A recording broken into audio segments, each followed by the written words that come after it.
I believe the truth has a way of getting whatever message you need at whatever time to you through people, through animals, through seeing a particular animal and finding out the meaning of it, through songs, through books, through videos, even of people that have transitioned from earth to the spiritual world.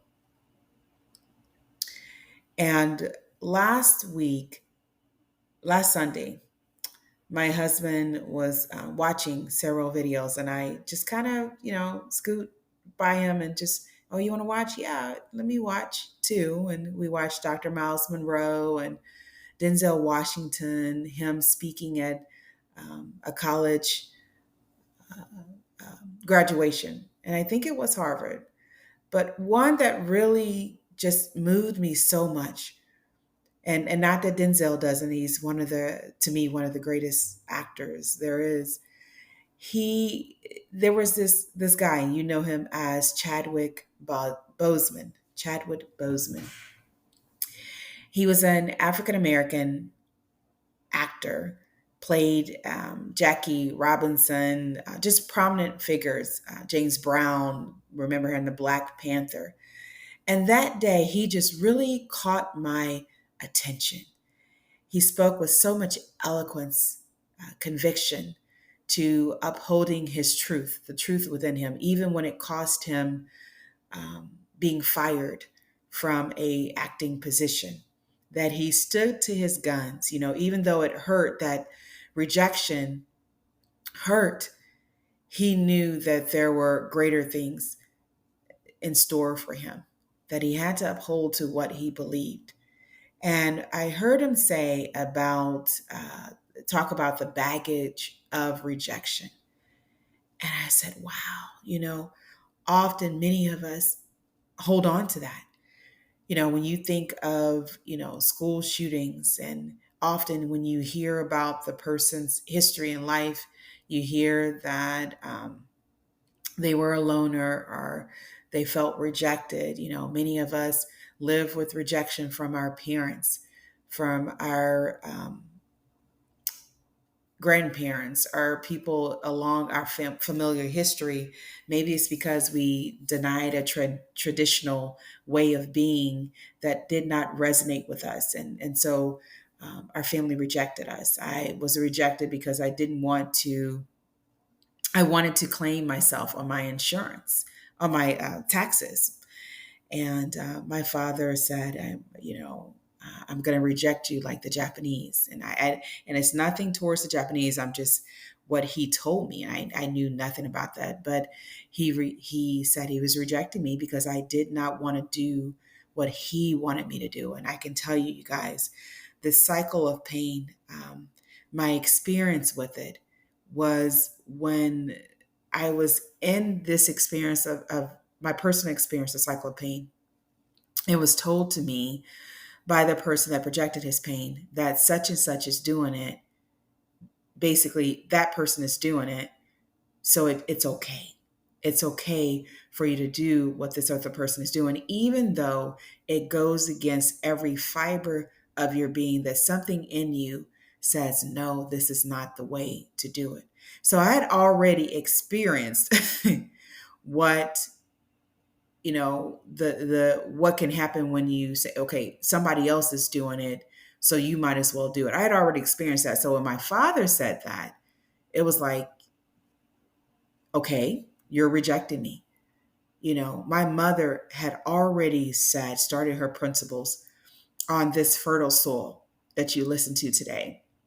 It was very fertile when I went through that, my different experiences with pain, especially the experience. And I called out to nature. I said, I want to be aligned with you. And a series of things happened, including my mother sharing her life lessons boldly, proudly, keeping to the facts of what she experienced and what she gleaned from that. And I turned around and took it further and said, these are my life principles, because I wanted to become a student of life. It wasn't about making mistakes. It was about life lessons. It wasn't about living in regret. It was about learning from life and taking what I learned and apply it to the next situation. And it's through that student mindset that I was able to see that that's what life was about. Life was about expressing your truth, that it was about building your character, expressing who you are, and taking things from your experience to the next level. Because the next level is really when you needed that treasure the most, right? It was the one that was going to put you on to the next level, learn something. Um, and so when he said the baggage of rejection, I thought about healing. That often we felt rejection in some form, whether we weren't accepted for a team or a group, or the cool people in class. We may have been rejected when our teachers said things about us, or when people made fun of us. The way we talk, the way we look, the way we act. Silly, stupid, all these labels that they press upon us that are a means of rejection. And knowing that we are here because something greater than anything on earth wanted us here is what helps us to overpower these little signs of rejection, racism, prejudice, slander, and just not asking you to go to a party or be at a party. My family and I dealt with that because we were on a different level. We weren't about, my mom didn't raise us to drink a lot. She didn't raise us to do drugs. That's not how she raised us. We chose our own lifestyles. But my mother prevented us from being around a lot of that stuff when we were younger. She would often tell us we're in control of our lives. And I needed that. And I am hoping that these words will help you, that you are in control of your lives. And one of the things my mother told me that really resonated with, what I had gone through as a child, hearing this from 10 on, is that just because someone else does it doesn't mean you have to. And she would use examples, if someone dropped off a bridge, would you do that? And just using those examples, it's like, yeah, mom, you're right. I wouldn't do that.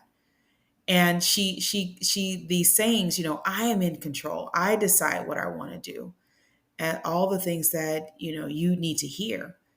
And when I think about diseases, when I think about the physical manifestations of what I believe, like Louise Hay, our emotional turmoil, that emotional trauma, that when you think about rejection, we think about not healing wounds that are not healing correctly, on the outside. We think about on the inside where our immune system is attacking ourselves. How much of that is from a fundamental belief that we are rejected?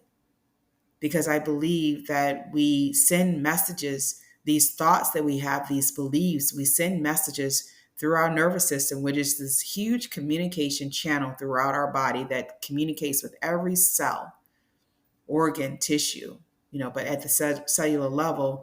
And it can, in essence, kind of reprogram our bodies, in helping to to to keep those negative thoughts within us, that it continues to send those messages throughout the cells. And what body, I would tell people, what body can survive if you're constantly saying negative thoughts, if you believe that you are unworthy? Because with rejection, you can start feel like you're unworthy, and your life is unworthy, and then you can start believing that others' lives are unworthy. How dare you reject me? I'm going to reject you. And then we wonder where shootings and suicide and murders and all of that come from. That often it is within that it gets portrayed without. That we must heal by remembering our divinity, by remembering that no matter what anyone say, says or anyone does, whatever someone does, it does not label us. It does not put us in a box. It does not deter us. That often, because you're not part of that group, that there's something more in store for you. That maybe that is not your curriculum, that is not your path in life. That yes, you have come to that point where you're traveling along earth and you have these groups that don't see you as part of them. But is it about them than it is about you? And we are not to internalize their rejection, but to continue to walk and find the group that fits us, that to express ourselves in the most divine way. Because anyone that rejects who you are isn't fully aware of your being, of what you are here to do, of your purpose, your importance to life. Because no matter what, you are here for reasons. You are here because someone greater wanted you here. Something unique was put inside of you, of our creator, that he lives in each and every one of us. And there's something you are to express, something divine, something that reflects truth, not taking away, not continuing in evil, not continuing hatred, not to continue in disdain, but something that you are to, in all things, we are to reflect love. We are to embody it, to nourish it, and express it through these given talents. And that's what I think about my compassion, that if anyone can take a life, take someone's life, how much pain they must be in, how they internalized whatever it is that caused them to turn not just on people, you guys, but they turned on themselves first, because we are all interconnected. And what we do and say to other people has a direct and indirect effect on others. That the more and more we work on ourselves individually, realizing that our lives, knowing, it's a complete conviction that we know that we are here for divine reasons. And because we are here, so are others. And so many of us may be carrying, as Chadwick talked about, that baggage of rejection. I said, man, that just really hit home to me because I wasn't part of the in group. I was more fascinated with learning. And did I feel sad at times? Yes. But I also, a part of me knew that that wasn't the group that I was supposed to be a part of. As you listen, as you find out that that was their own curriculum that they had to go through. And my curriculum, and everyone's curriculum, is to stand true to yourselves. And it's amazing that you will even find out years later that those that were probably against you are not for you, have are now probably doing what you were doing, are now probably not messing around with other people, or now taking their lives more seriously, and aligning with God and aligning with truth. And that plays on another thing that my mom said, don't wait for other people to tell you the right thing to do. That even though we may feel like we are alone, we're not really alone. We have something great within us, something great that wants expression, something great that cannot be deterred or belittled or limited because of what someone else thinks. So my prayer is for those that are feeling rejected to realize that you are not rejected by your creator. That is that is the reason why you are here. You are here to show something great, something divine. You're here to remind people of their truth. And sometimes standing alone is what we have to do. No one said you had to come to earth and have all of these friends, be in all these groups. That is not what you're here for. You're not here to be liked by people. You're here to express the divinity that is within you. And so is everyone else. And sometimes I believe we are called to walk at sometimes during our earthly journey alone. And I know how that is, where you feel like, okay, if I'm not part of this group, I'm not part of this group, who am I a part of? And you're part of this greater group, this greater family. And to me, right now, I feel like that's enough. There's an old saying that you can do bad all by yourself. You know, we're not seeking to belong. We already do belong. And just anything that you've gone through in your life, learn from it. People have rejected you. You know how that feels. Use your emotions and feelings as a way of not allowing others to feel that way, to accept yourself, all that you are, knowing that you are divinely handcrafted, created to express something that is beyond this world. That everything about you, everything that what people may consider quirky, these definitions that the world has, you can't be defined. You're greater than any definition the world has. As parents, we encourage our children to be themselves. We encourage our children to accept who they are. We encourage our children to see who they really are and knowing they don't have to fight to belong. And it's okay if they are not accepted by groups. They've already been accepted because that's why they're here. For however long they're going to be here. And that every lesson, everything that we experience, to take it as a lesson. One, again, like I said, that no one else has to go through what you went through, right? And that's part of reflecting the truth. That's starting a generational cycle of love. So when you start that as a child and say, no one else will go through it. Like my mom said, my job is for you guys to have a better life than I had. And she did that just by even sharing her life lessons, turned principles. That we help others to feel like they belong because they really do.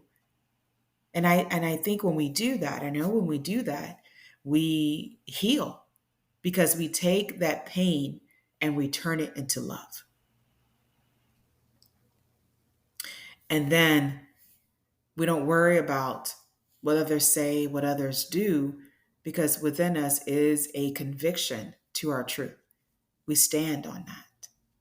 And we don't take our pain out on others because we cultivate love. We continue to sow seeds of love. When anybody rejects us, we know that that's part of probably their personal pain, their pain that they need to heal from the inside out. And when Jesus said that he saw their hearts, he saw what was in their hearts. So when someone labels you as less than what you are, someone rejects you, they're not, you know, uh, there's always a way of saying things. If a teacher doesn't feels like you need more support, then there's a way of saying and sitting down with that person and saying, "Hey, I really like when you did this," or can I help you and can I work on that with you? And it's not a means of feeling rejection; it's a means of being better. Okay, how can I be better? Yes, I'll take your help. So it's a two-way street. It's a way of how we perceive what people say, and it's a way of how people address whatever it needs to be addressed. But I believe that anytime there is not love, a loving way of saying things, a tactful way of saying things, a building up of saying things, then we're dealing with pain there. And that is that person's pain. And you are not by any obligation to take on their pain, to take on their frustrations. We have to hold people accountable for what they are. So you don't have to go and do what others do. You don't have to go and be what others be. I just want you to be you. Be truthful, be you. So wherever you are feeling, ask yourself, if you're going through anything, is rejection, am I carrying the baggage of rejection? And the way that you can release that is by knowing that you are here and consistently, however you need to tell yourself, meditate, sit quietly, and just really, seek within and tell yourself, I am here because our creator wanted me here. However, whatever belief you may have about our creator, However, you may believe that you are formed. You are here because you are supposed to be here. And to live with that conviction that we can retrain ourselves or resow seeds of love. Resow that I will not let anybody else go through this. Even though I hurt, I'm going to turn this into love. And when you make that conviction and that way of life, that navigation way of life, life has a way of supporting you because life is love. This is Tamika Chambers with Create a Generational Love Cycle. You have the power to dismantle the thoughts that created the cycle of pain. And there are so many levels of pain that we have in the world. But know that you have the right to be you. You have the right to seek the truth. And you have the right to live the life that you want to live. The right to include or to engage thoughts that bring out the best in you and not the worst. Because in every situation, we have a choice. We have free will to decide what we're going to do with this experience. And I pray and I hope that you choose love. All right, I'll talk to you guys soon. Make this lifetime great because you still can. Healing from the inside out is sustainable healing. It's how we can close those wounds and that we can take what we experience and help to give people a better life, a better way of looking at their experiences, a spiritual way.